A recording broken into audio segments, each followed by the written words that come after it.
স্বাগতম দর্শক, ক্রিক ফ্রেন্সিতে বাংলাদেশ অস্ট্রেলিয়াকে 210 রানে অল আউট করে দিয়েছে প্রথম ইনিংসে। এতে 146 রানের লিড অস্ট্রেলিয়ার। এই 146 রান করতে হবে বাংলাদেশকে সবার আগে। এই 146-এর আগে কোনো মতেই অল আউট হওয়া যাবে না দ্বিতীয় ইনিংসে। সব থেকে বড় স্বস্তির ব্যাপার যেটা হতে পারে যে প্রথম ঘন্টার মধ্যেই অস্ট্রেলিয়াকে অল আউট করা গেছে, কিন্তু 45 রান করেছে এই এক ঘন্টা অস্ট্রেলিয়া। সেই 45 রান করেছেন ক্যামেরন গ্রিন, নাথান লায়ন এবং হ্যাজেলউড মিলে। বাংলাদেশের জন্য সেটা কিছুটা হলেও কস্টলি হতে পারে, কারণ এই 45 রানটা কোনোভাবে যদি আটকে রাখা যেত তাহলে বাংলাদেশের জন্য অনেক বেশি সুবিধা হতো। কারণ 101 রানের লিড নিয়ে শুরু করেছিল অস্ট্রেলিয়া। সেখান থেকে যদি অস্ট্রেলিয়াকে 125 বা 30 রানে আটকে ফেলতে পারতো বাংলাদেশ, অর্থাৎ লিডের যে 125 বা 30 রানের মধ্যে, সেক্ষেত্রে হয়তো বা বাংলাদেশের জন্য কাজটা সহজ হতো। কিন্তু যেটা আসলে হয়নি, সেটা নিয়ে চিন্তা করে লাভ নেই। তারপরেও বাংলাদেশের পেসাররা যেভাবে বোলিং করেছে সেটা এক কথায় প্রশংসার দাবিদার। শরীফুল ইসলাম 7টা উইকেট নিলেন এবং ক্যামেরন গ্রিনকে যেভাবে বোল্ড করলেন নিউইয়র্কারে, সেটা ছিল চোখে লেগে থাকার মতো। এই গ্রিন 67 রানে আউট হয়ে গেছেন এবং তার উইকেটটা নিয়েছেন শরীফুল। নাথান লায়নের 32 রান যোগ করা, সেটা কিছুটা অবাক করার মতো, কারণ নাথান লায়ন আসলে সেভাবে রান করতে পারেননি প্রথম টেস্টে। দ্বিতীয় টেস্টে এসে তিনি 32 রান করলেন এবং তাকে সেই সুযোগটা কিন্তু করে দিয়েছে বাংলাদেশের বোলার এবং ফিল্ডাররা।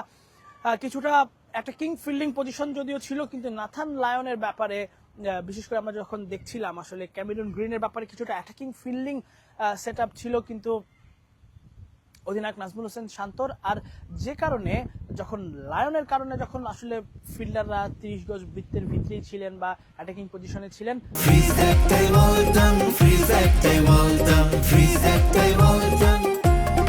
আর পুরো মাঠটাই ফাঁকা ছিল, এই সুযোগটা তিনি নিয়েছেন, যে কারণে 32 রান খুব সহজেই তিনি করে ফেলেছেন এবং বলের থেকে তার রানের সংখ্যাটাই বেশি। সেই জায়গাটা থেকে বাংলাদেশের জন্য এটা কিছুটা হলেও অস্বস্তির কারণ হতে পারে। এখন বাংলাদেশ দলকে সব থেকে গুরুত্বপূর্ণ যেটা, সেটা হচ্ছে যে একটু বড় রান করতে হবে। আপনারা কমেন্টে জানাবেন আসলে কত রান টার্গেট দিলে বাংলাদেশের জন্য এই টেস্টটা জয়ের ব্যাপারে বাংলাদেশ দল যেতে পারে বা জয়ের লক্ষ্য নিয়ে যেতে পারে। আমার ধারণা অন্তত এই উইকেটে, যে ধরনের উইকেট এখন অনেকটাই ব্যাটিং এর জন্য সহায়ক, যদি নাথান লায়ন 32-এর মতো রান করতে পারেন, তার মানে এই উইকেটে এখন ব্যাটাররা ভালো করার সুযোগ রয়েছে। সেক্ষেত্রে বাংলাদেশকে কমপক্ষে হলেও 350 থেকে 400 রান করতে হবে। এবং যেহেতু মিচেল স্টার্ক প্রথম ইনিংসে দুর্দান্ত বোলিং করেছেন, তাই স্টার্কের ব্যাপারে বাংলাদেশ দলের ব্যাটারদের একেবারেই সাবধান থাকতে হবে। যতটা সম্ভব ছেড়ে বল খেলতে হবে, একেবারেই গায়ের বল বা স্টাম্পের বলগুলো ছাড়া সব বলই আসলে ছেড়ে দেওয়ার যে মানসিকতা, সেটা দেখাতে হবে। এবং প্রথম ইনিংসে আমরা দেখেছি বাংলাদেশ যেটা করেছে, বিশেষ করে সাদমান ইসলাম প্রথম বলে যেভাবে আউট হয়ে গেছেন, মুমিনুল হক বাইরের বল খোঁচা দিতে গিয়ে আউট হয়ে গেছেন, তানজিদ হাসান তামিম অনেক বাইরের বল খেলতে গিয়ে ক্যাচ আউট হয়েছেন, সেই ভুলগুলো আর কোনো মতেই করা যাবে না। লিটন দাসের কাছে একটা রান চাওয়া নিশ্চয়ই বাংলাদেশের সবার। লিটন দাস তার রান করে তার ফর্মে ফিরবেন, সেই আশাটা করতেই পারে বাংলাদেশের দর্শকরা, যারা সকালে ঘুম থেকে উঠে খেলা দেখছেন তাদের জন্য একটা দারুণ সুযোগ। এবং বাংলাদেশ একেবারেই নতুন একটা স্টার্ট করবে নিশ্চয়ই। আগের রাতে বাংলাদেশ দলের টিম ম্যানেজমেন্ট একটা গেম প্ল্যান সাজিয়েছে, সেই গেম প্ল্যান অনুযায়ী যদি বাংলাদেশের ব্যাটাররা ব্যাটিংটা করতে পারেন, তাদের যে মেরিট বা তাদের যে আসলে পরিকল্পনা, সেটা অনুযায়ী যদি বাংলাদেশ দল খেলতে পারে, তাহলে 350-400 রান এই উইকেটে খুবই সহজ। কারণ এখন ধীরে ধীরে আসলে এই উইকেটটা ব্যাটিং সহায়ক হয়ে যাচ্ছে এবং সকালের যে ময়েশ্চার, সেটা নিঃসন্দেহে এই রোদ আর 1 ঘন্টার মধ্যে সেই ময়েশ্চারটা কেটে যাওয়ার কথা। খুব স্বাভাবিকভাবেই এখানে আসলে ব্যাটাররা ভালো কিছু করার একটা সুযোগ রয়েছে। নাথান লায়ন যেহেতু 32 রান করেছেন, সো বাংলাদেশের ব্যাটারদের রান করাটা খুব ইজি। কিন্তু যেটা বললাম যে আসলে একেবারে সাবধানতা বশত খেলতে হবে, সাবধানতা মেনে বাংলাদেশের দলের ব্যাটারদের ব্যাটিং করতে হবে, বাইরের বল যতটা সম্ভব ছেড়ে দিতে হবে।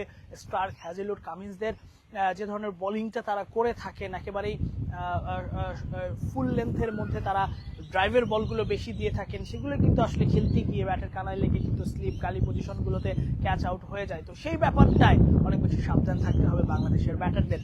যেহেতু এই টেস্টটা বেশ ভালো জমে উঠেছে, প্রথম দিনে 18টা উইকেট পড়েছে, পরের দিন 1 ঘন্টার মধ্যেই বাংলাদেশ অস্ট্রেলিয়াকে অল আউট করে দিয়েছে 210 রানের মধ্যে। খুব স্বাভাবিকভাবেই এই টেস্টটা জমতে যাচ্ছে এবং সেই টেস্টটাকে আরও জমানোর জন্য, আরও এক্সাইটিং করার জন্য বাংলাদেশ দলের ব্যাটারদের দায়িত্বটা নিতে হবে, ভালো বোলিংটা করতে হবে।